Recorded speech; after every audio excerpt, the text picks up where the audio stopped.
बच्चों, आज जो है 12वीं भौतिकी का 8 अध्याय का आपको आईएमपी प्रश्न दे रहे हैं। 8 अध्याय विद्युत चुंबकीय तरंगे है, जिसमें 3 अंक का एक प्रश्न मिलेगा। तो चलिए देखते हैं ये 3 अंक का प्रश्न कैसे मिलेगा आपको। तो छोटे प्रश्न मिलेंगे, इसमें बहुत अच्छे प्रश्न हैं जिसको आप आसानी के साथ उत्तर दे सकते हैं। एक बार पढ़ेंगे कभी नहीं भूलेंगे। थ्योरी के अनुसार से है ये, और हमारे नॉलेज बढ़ाने वाला भी ये चैप्टर है ना। तो चलिए उत्तर सहित है। रेडियो तरंगे क्या है, इसका उत्पादन किस प्रकार होता है, इसके 2 गुण व 2 उपयोग लिखिए। तो उपयोग सहित बताना है, ध्यान रखना है ना। चलिए, रेडियो उत्पादन किस प्रकार किया जाता है, इसके 2 महत्व उपयोग। केवल 2 महत्व भी पूछा जा सकता है इस प्रकार से प्रश्न में, है ना। सूक्ष्म तरंग क्या है, उसका उत्पादन कैसे होता है, इसके 2 उपयोग लिखिए, है ना। तो उपयोग भी इस प्रकार से लिखने के लिए आ सकता है ना। तो ये छोटे छोटे प्रश्न बनेंगे आपके, जो आपको जो है 3 अंक देंगे। तो आपको ध्यान में रखना है 3 अंक के लिए प्रश्न है ये, है ना। तो छोटे छोटे प्रश्न है 3 अंक के लिए, आसानी के साथ उत्तर दे सकते हैं आप जो है। जैसे इस प्रकार के 3 प्रश्न एक एक लाइन का है ना। तो आप पढ़ के इसको आंसर दे सकते हैं। 3 अंक का एक प्रश्न इसमें आपको मिलेगा। तो ये प्रश्न इस प्रकार के भी आ सकते हैं, है ना। तो हर प्रकार के प्रश्न आपको देखना है, क्योंकि ये उत्तर सहित है तो आपको दिक्कत नहीं हो रहा है। और जब भी वीडियो देखते हैं आप जो है, तो इसको फुल स्क्रीन कर ले, रोटेट मोड में रखें, तो आपको कोई दिक्कत नहीं होगा। जैसे गामा किरणें के बारे में है ना, गामा किरणें क्या है, इसे खोज किसने की, इसका उत्पादन कैसे है, कैसे करते हैं, वह उसका 2 उपयोग लिखिए।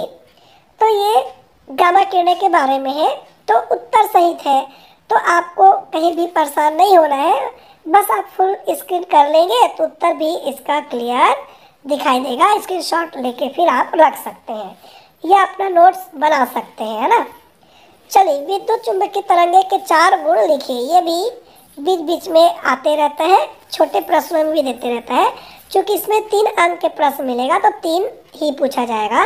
ओजोन परत के बारे में भी प्रश्न बनता है। 3 प्रकार के प्रश्न बन सकते हैं और ये तीनों का आंसर एक जैसे हैं। एक ही प्रश्न को 3 प्रकार से पूछा जा सकता है ना।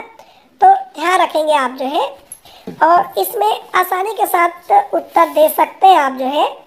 बस आपको जो है थोड़ा सा मेहनत करना है, फिर दिक्कत नहीं होगा, है ना। सरल है ये, एक बार पढ़ेंगे पूरा याद रहेगा, पेपर तक के पूरा इनका आंसर याद रहेगा, है ना। तो आप इनकी तैयारी जल्दी जल्दी कीजिए। ग्रीन हाउस प्रभाव, ये भी बार बार आते रहते हैं। छोटे क्लास से पढ़ रहे हैं इसको जो है, 10वीं स्टैंडर्ड से, है ना। और ये 12वीं तक के आता है, तो इनकी तैयारी आपको अच्छे से करनी है ना। चलिए अगला देखते हैं। अगला प्रश्न, इसमें 3 अंक के एक प्रश्न मिलेंगे, तो ध्यान रखेंगे आप जो है। अवरक्त प्रकाश हो गया, पराबैंगनी किरणें हो गया, तो इनके बारे में पूछा जाता है। इस तरह से सीधे ना पूछ के आपको एक रेशियो दे देगा इसमें जो है, और उससे फिर आपको उत्तर देना होगा, है ना। तो इस प्रकार के भी प्रश्न आपके वार्षिक पेपर में बनते हैं। क्योंकि 3 अंक का है तो तीनों सेट में अलग अलग प्रश्न आएंगे, तो उसके हिसाब से आपको उत्तर इसका देना है ना। तो ध्यान रखेंगे आप जो है, इनकी तैयारी करते जाइए, फिर आपको सारे प्रश्नों के उत्तर बनते जाएंगे, है ना। क्योंकि इसमें सभी प्रकार के प्रश्न के उत्तर है और छोटे प्रश्न इसमें से आएंगे, तो उनको भी ध्यान में रखना है। विद्युत चुंबकीय तरंगे के 5 स्वरूपों का वर्णन कीजिए। जैसे रेडियो तरंगे के बारे में अगर आ गया 3 अंक का, तो ये हो जाएगा। एक साथ पूरा 5 नहीं पूछेगा, कोई 1 या 2 पूछेंगे, है ना। तो सारे के बारे में अलग अलग लिखना है। जैसे रेडियो तरंगे हो गया, माइक्रो या सूक्ष्म तरंगे, अवरक्त तरंगे या पराबैंगनी तरंगे या एक्स किरणें, है ना। तो इस प्रकार से तो इनका उत्तर इसमें है आपको, तो उत्तर सहित ये मिल रहा है ना।